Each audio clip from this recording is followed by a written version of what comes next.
I've heard actors who be like, well, you know, I'm like this and this is why I don't get cast. But these are the same actors who don't train, they don't have headshots, they don't do anything unless they get an audition, and then they're like, oh, I'm not getting cast. My favorite part though is as I was performing, there was a guy and he was like looking out, and as I start performing, he like starts like slowly like turning and like looking and watching. Like, Marie goes to an audition, gets lost. I have a problem with standing on tape. It happens to me every single audition. I don't know what I'm doing. Where am I going?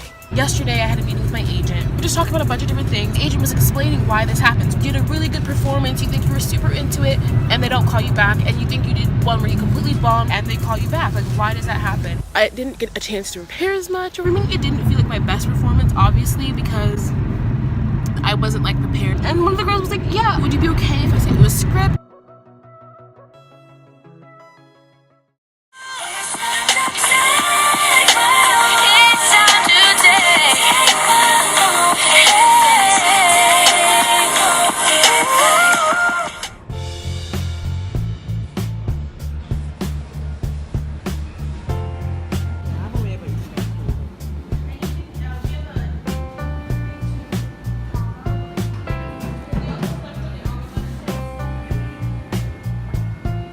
Where are we? We are at a juice bar. One of those rare creatures in this area. In the bleeped out area, because we can't put that in the vlog. I don't want stalkers. We're at a juice bar. Yes, because we are vegans and we love grass with our lawnmower clippings, rabbit food. So yeah, I got some pad thai noodles that are cold, but apparently they're really good. Why aren't you gonna get something to eat? I did. You did? I'm getting an almond butter sandwich with apples, bananas. What is that? Bananas it's are delicious. disgusting. It is not. It is No. delicious. It is delicious. But I'm not gonna give you a bite to prove it because Pixar didn't happen, so if I don't try it, then you know that it's bad. I'm okay with that. After this, we're gonna go to my audition today. Super excited. What do you do? I'm going to create a scrapbook page for my love. Her boyfriend. They're so cute. They had Valentine's Day together. I didn't finish his present, so now I have to finish it up. It was a scrapbook. She's gonna be talking to her boyfriend while I'm working, grinding, and we're just gonna be. Yeah, that's how life goes. That's what happens when you're old and mature and you figure life out and you know how to like chill. Yeah, let's talk about the fact that like she has a boyfriend longer than the sum of any of my relationships or friendships. Like, I don't understand. My Valentine's Day was so lonely. She got me something for Valentine's Day. Yes. Oh, that owl was great. It was so cute. The adorable owl. I got an owl. Instead of Valentine's Day, I just did schoolwork. So it's good for you at this age to be focused. Anyway, I'll see you guys. No boys. We'll see. I'll see you guys.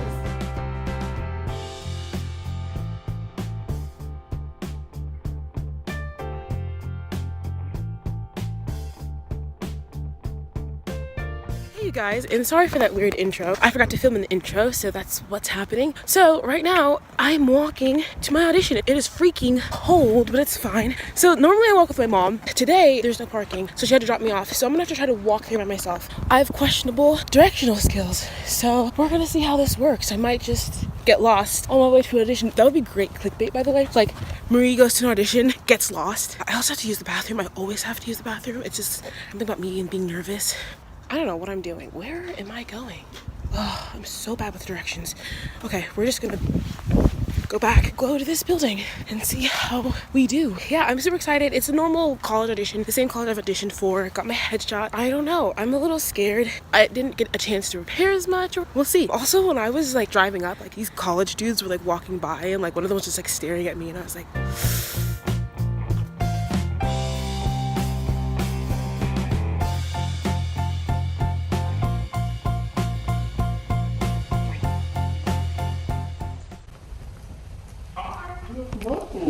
Hello again.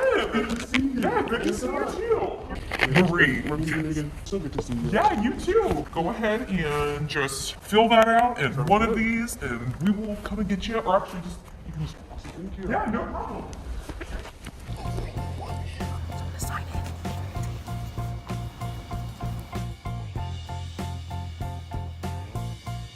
Hey you guys, it's Vsauce here. I'm just kidding. Hey guys, it's Marie here and I'm back. Once again, it was super quick and short and painless. I always wish that I could like get you guys in with me or vlog the process or whatever, but it's something that distracts from what I'm doing there. When I'm there, I'm not there to be a YouTuber. Hopefully the goal is just to inspire you guys to do this. In my last video, if you guys haven't seen it, check it out. I talked a lot about how I was struggling to really figure out how to approach these college auditions because I'm so much younger and I come off younger sometimes and things like that. So what was really interesting was that yesterday I had a meeting with my agent and we were just talking about a bunch of different things. I wanted to keep in touch with her, know what was going on in the industry, ask her for her advice. Like I found out that I hadn't sent her my headshots yet, and so just getting caught up so we're both on the same page, how to approach the new year. We talked about something so I thought was really interesting. So my acting program, they're really about acting from the inside out and really becoming that character. And she was like, yeah, I totally approve of them. The thing with auditions is that what my acting teachers expect in my class is not the same thing that people are going to expect from me when I'm in an audition. And creative actors themselves have talked about it. They were like, we do casting and sometimes we will select this list of people that we think the director, the clients are going to like, and it almost is never the people that they like. And my agent was explaining why this happens. You did a really good performance, you think you were super into it, and they don't call you back, and you think you did one where you completely bombed and you weren't really feeling it and you weren't in your actor mode, and they call you back. Like, why does that happen? And she was explaining that clients want to pick people when they act, it seems most natural to themselves. It's not that they're acting. When they're performing, they seem like themselves. They seem like they're just an alter ego or a slightly altered version, but that they can easily play this part. It's basically their essence. It's basically who they are. She said that they like this because if there's anything that they don't like quite yet in the audition room, I feel like they can easily tweak the performance. This is just me speculating and trying to figure out what's going on in my auditions, but what it seems to be is that when I go into auditions, I'm super, and I had the same thing with my competitions. I would get super focused. I would spend time like breathing and doing exercises and thinking and talking and coaching myself and mentally gearing up myself to play this role, and I would coach myself so much that I sort of shut down. I kind of become very closed off and kind of stoic because I have all this pent up energy and all this pent up emotion that I'm storing. And it's the same thing for my competition. It's the same thing. I get so in my head, and then I do my audition, and for me, I'm like, oh, I feel like that was pretty good. Like, I was pretty in character. Like, I get these critiques, which is just like,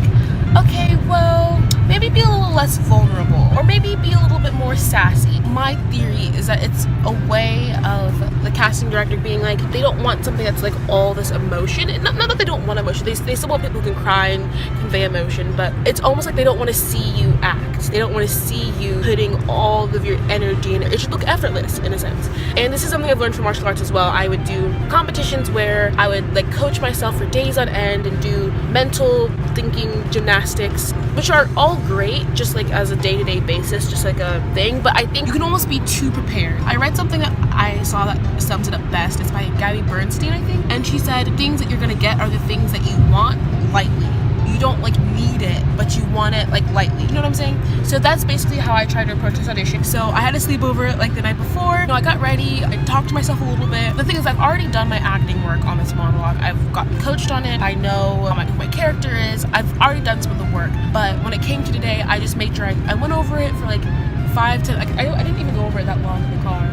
I said it like 3 or 4 times to myself, and then I was like, okay, I'm good. So yeah, that was basically it. Anyway, I got there. It was the same girl who auditioned me last time, and I thank God that I was smart. I almost did the same monologue that I did last time I auditioned for these people, the one that I wrote. And I almost did that because almost every time you audition for this college, it's a different person. So it's a new set of people, it's a new group of people. So I was like, you know what, maybe I could just do the same one. I didn't. I was like, no, you never know. Well, it's a very close knit group of people, and I want them to see my different ranges and things like that. So I did a monologue that I've done. It was my first monologue that I did for creative actors. So it was her again. So she was like, oh, it's good to see you. She recognized me, I recognized her.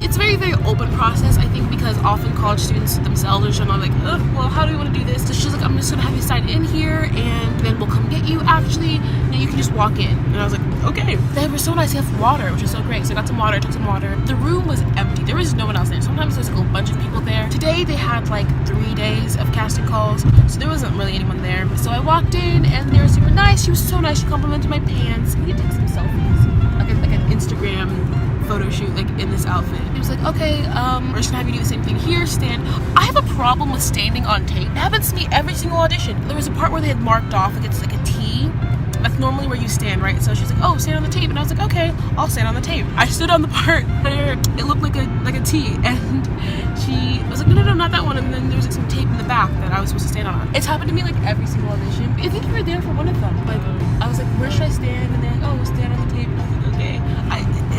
I don't know. I don't know what happened. I was back there, like, just slate, say your name, and then start. So I just said, hi, my name is Marie Tagbo. I had to stop myself from like going into my whole slate, because slating is weird. You can slate, say your name, your age, your agency, slate, say where you live. Like, there's a whole bunch of different ways to slate, but I guess they just wanted a simple slate today, so I gave it to them. You ask, I give.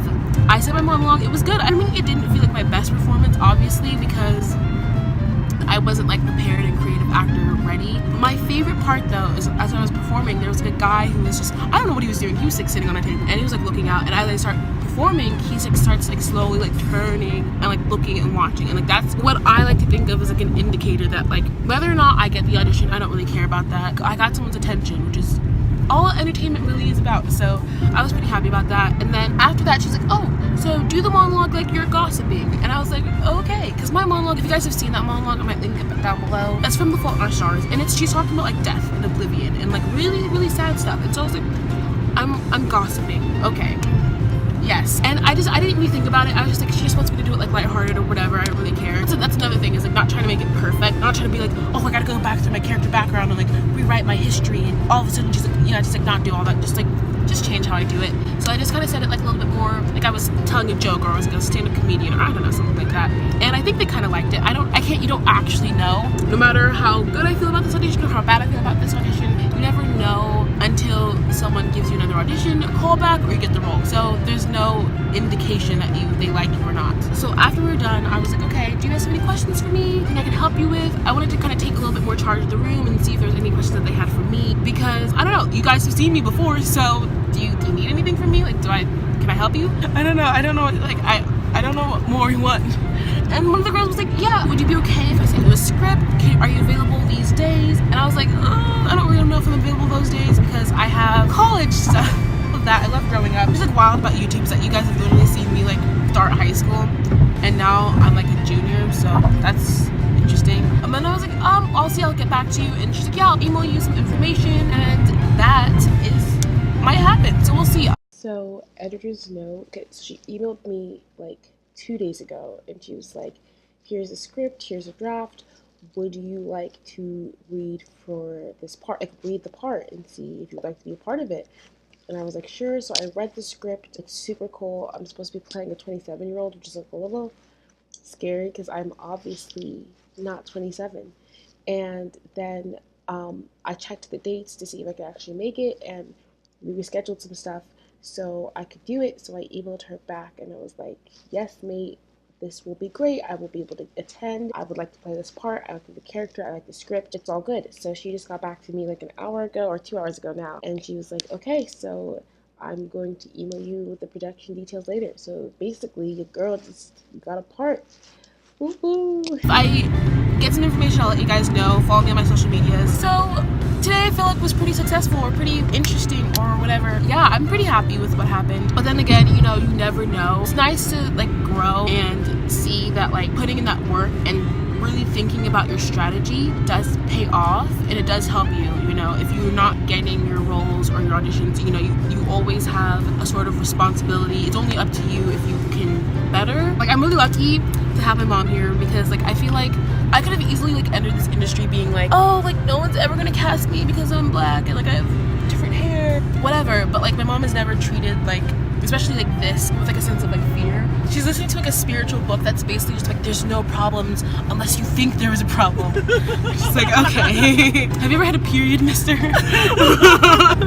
Tell me about problems that you're speaking because your uterus doesn't shed once a month. But yeah, like, I've heard actors who be like, well, I'm like this and this is why I don't get cast. But these are the same actors who don't train, they don't have headshots, they don't do anything unless they get an audition, and then they're like, oh, I'm not getting cast. That's not to say that like I'm getting cast all the time or anything like that, but I think that doing something is better than doing nothing, and change what you can. So mom, do you have any thoughts on my escapades or acting in general? Wisdom to leave these young impressionable children. You learn to drive. So Oh my we moms can stay home. I can drive. I just can't pass the test. Thank you guys for watching. I will see you guys later. Be sure to check out my other videos. I love you guys so much. Thank you guys for all your support and love. And I will see you all next time. Ciao.